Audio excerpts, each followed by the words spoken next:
ऐसे नहीं बोलते बीच में, प्लीज बैठिए, प्लीज बैठिए। ओबीसी के बाद सर मुझे सिर्फ 2 मिनट दिए। ओबीसी के बाद sir this bill violates the right to democratic. 8 विधानसभाएं भी एक साथ नहीं करा पाते हो, मौसम देख के तारीखें बदलते हो। वो लोग बात करते हैं एक देश एक चुनाव की, इस बिल का पुरजोर विरोध करता हूं और आपके माध्यम से देश के जनमानस से कहना चाहता हूं, ये भारतीय जनता पार्टी के लोग तानाशाही लाने के नित नए रास्ते लाते हैं। अगर एक प्रांत के अंदर सरकार गिरती है तो क्या पूरे देश की लोकसभा के चुनाव कराओगे? क्या अगर लोकसभा के चुनाव के चक्कर में उस प्रांत के लोग क्यों सफर करेंगे? अरे चर्चा कर लेना। अरे कुछ नहीं बचा है, कुछ नहीं बचा है आपके पास। दलित विरोधी, पिछड़ा विरोधी, मुसलमान विरोधी, इस नीयत को वापस लो। आप प्लीज। मैं इस संविधान के 129वें संशोधन अधिनियम के विरोध के लिए खड़ा हूं। अध्यक्ष जी, मैं समझ नहीं पा रहा हूं, अभी 2 दिन पहले संविधान को बचाने की, संविधान की गौरवशाली परंपराएं की कस्में खाने में कोई कमी नहीं रखी।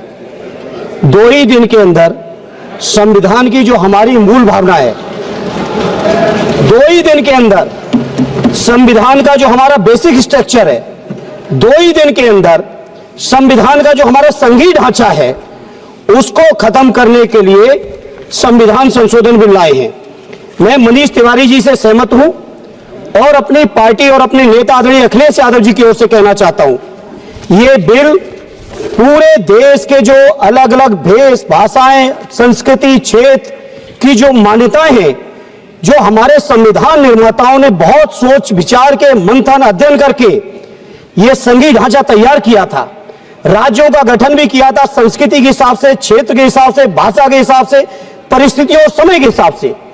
मैं नहीं समझता अध्यक्ष जी, मुझे कहने में कोई संकोच नहीं, उस समय के हमारे संविधान निर्माताओं से विद्वान, बाबा साहब भीमराव अंबेडकर से ज्यादा विद्वान इस सदन में अभी कोई नहीं बैठा, मुझे कहने में संकोच नहीं है।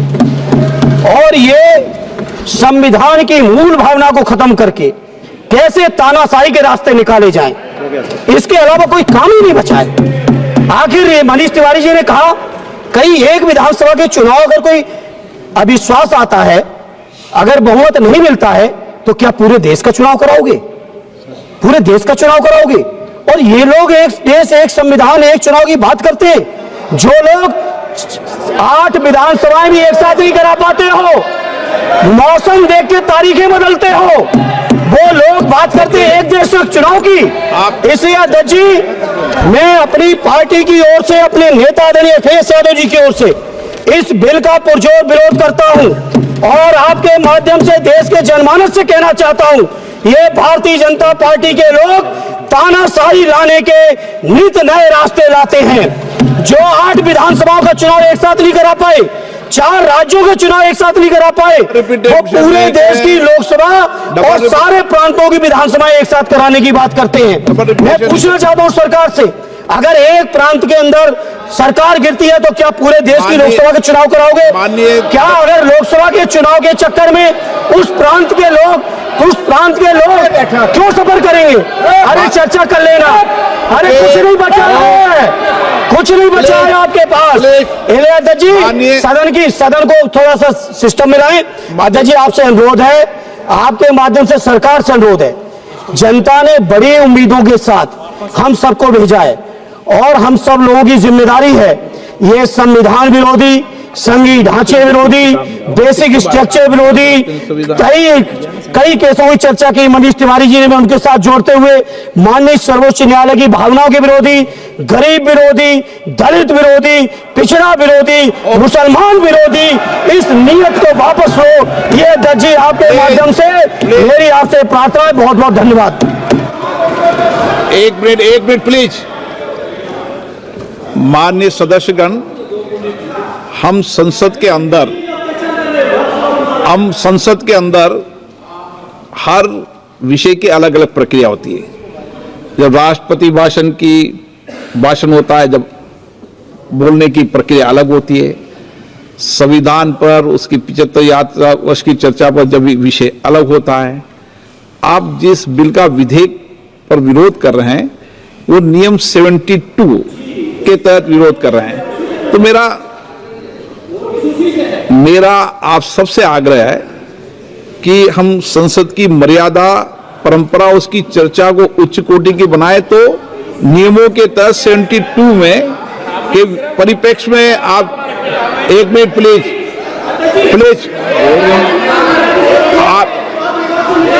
आप प्लीज एक मेरा ये आग्रह है, ऐसे नहीं बोलते बीच में, प्लीज बैठिए, ऐसे बीच में नहीं बोलते हैं। Speaker sir, I rise to oppose to draconian unconstitutional bill, sir. OBC के बाद सर मुझे सिर्फ 2 मिनट दिए सर। ओबीसी के बाद Sir, this bill violates the right to democratic self-government, which is part of Article 14(19). And if a legislative assembly is dissolved, sir, and midterm elections are conducted, the tenure of that assembly will not be for 5 years, sir. This in itself is a violation of parliamentary democracy, which envisages a tenured legislature. Sir, constitutional scheme makes it clear that once elections are conducted, the House should have a right to function for next 5 years. This is violation of basic structure. That such a provision is being done for administrative convenience, not for constitutional purpose. Sir, the principle of federalism means that states are not mere appendages of the center. States are not dependent on the union for the existence. This is the violation of federalism, sir.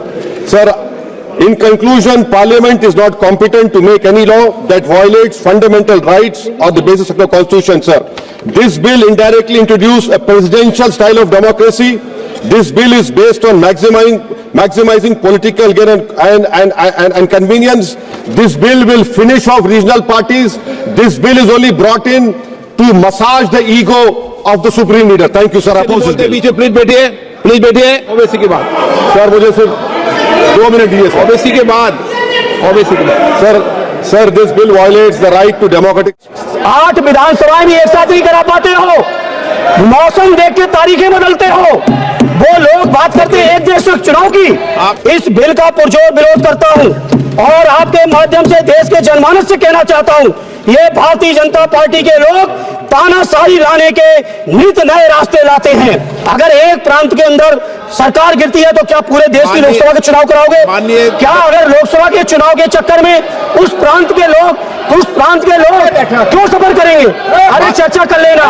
अरे कुछ नहीं बचा है, कुछ नहीं बचा है आपके पास। दलित विरोधी, पिछड़ा विरोधी, मुसलमान विरोधी, इस नीयत को वापस लो। आप प्लीज। मैं इस संविधान के 129वें संशोधन अधिनियम के विरोध के लिए खड़ा हूं। अध्यक्ष जी, मैं समझ नहीं पा रहा हूं, अभी 2 दिन पहले संविधान को बचाने की, संविधान की गौरवशाली परंपराएं की कस्में खाने में कोई कमी नहीं रखी। 2 ही दिन के अंदर संविधान की जो हमारी मूल भावना है, 2 ही दिन के अंदर संविधान का जो हमारा बेसिक स्ट्रक्चर है, 2 ही दिन के अंदर संविधान का जो हमारा संघीय ढांचा है, उसको खत्म करने के लिए संविधान संशोधन बिल लाए हैं। मैं मनीष तिवारी जी से सहमत हूं और अपनी पार्टी और अपने नेता आदरणीय अखिलेश यादव जी की ओर से कहना चाहता हूं, ये बिल पूरे देश के जो अलग अलग भेष, भाषाएं, संस्कृति, क्षेत्र की जो मान्यताएं हैं, जो हमारे संविधान निर्माताओं ने बहुत सोच विचार के मंथन अध्ययन करके ये संघीय ढांचा तैयार किया था, राज्यों का गठन भी किया था, संस्कृति के हिसाब से, क्षेत्र के हिसाब से, भाषा के हिसाब से, परिस्थितियों और समय के हिसाब से।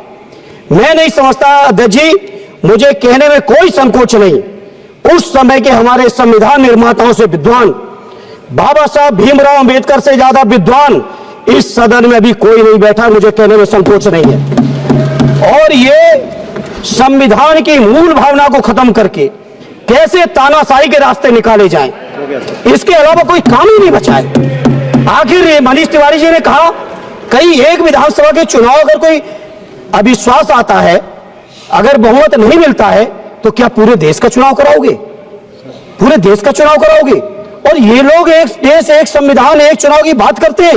जो लोग 8 विधानसभाएं भी एक साथ नहीं करा पाते हो, मौसम देख के तारीखें बदलते हो, वो लोग बात करते हैं एक देश एक चुनाव की। इसलिए अध्यक्ष जी, मैं अपनी पार्टी की ओर से, अपने नेता आदरणीय अखिलेश यादव जी की ओर से इस बिल का पुरजोर विरोध करता हूं और आपके माध्यम से देश के जनमानस से कहना चाहता हूं, ये भारतीय जनता पार्टी के लोग तानाशाही लाने के नित नए रास्ते लाते हैं। जो 8 विधानसभाओं का चुनाव एक साथ नहीं करा पाए, 4 राज्यों के चुनाव एक साथ नहीं करा पाए, वो पूरे देश की लोकसभा और सारे प्रांतों की विधानसभा एक साथ कराने की बात करते हैं। मैं पूछना चाहता हूं सरकार से, अगर एक प्रांत के अंदर सरकार गिरती है तो क्या पूरे देश की लोकसभा के चुनाव कराओगे? क्या अगर लोकसभा के चुनाव के चक्कर में उस प्रांत के लोग क्यों सफर करेंगे?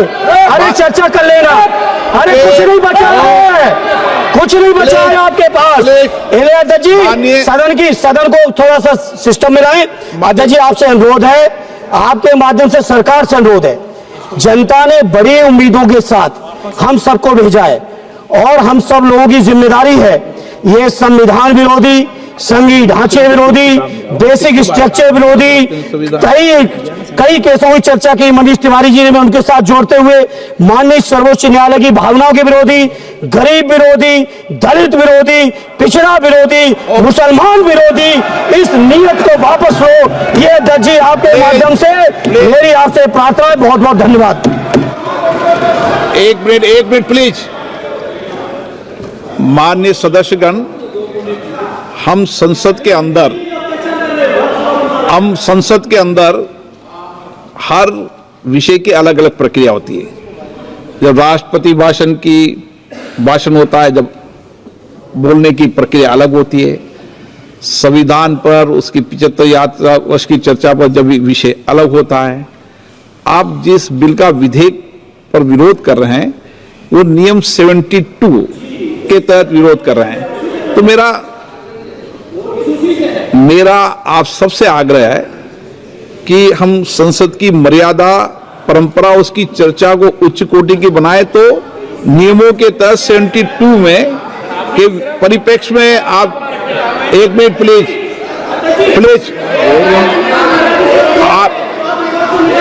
आप प्लीज एक मेरा ये आग्रह है, ऐसे नहीं बोलते बीच में। प्लीज बैठिए, ऐसे बीच में नहीं बोलते हैं। Speaker sir, I rise to oppose this draconian unconstitutional bill, sir. OBC के बाद सर, मुझे सिर्फ 2 मिनट दिए सर। ओबीसी के बाद Sir, this bill violates the right to democratic self-government, which is part of Article 14(19). And if a legislative assembly is dissolved, sir, and midterm elections are conducted, the tenure of that assembly will not be for 5 years, sir. This in itself is a violation of parliamentary democracy, which envisages a tenured legislature. Sir, constitutional scheme makes it clear that once elections are conducted, the House should have a right to function for next 5 years. This is violation of basic structure. That such a provision is being done for administrative convenience, not for constitutional purpose. Sir, the principle of federalism means that states are not mere appendages of the center. States are not dependent on the union for the existence. This is the violation of federalism, sir. Sir, in conclusion, Parliament is not competent to make any law that violates fundamental rights or the basis of the Constitution, sir.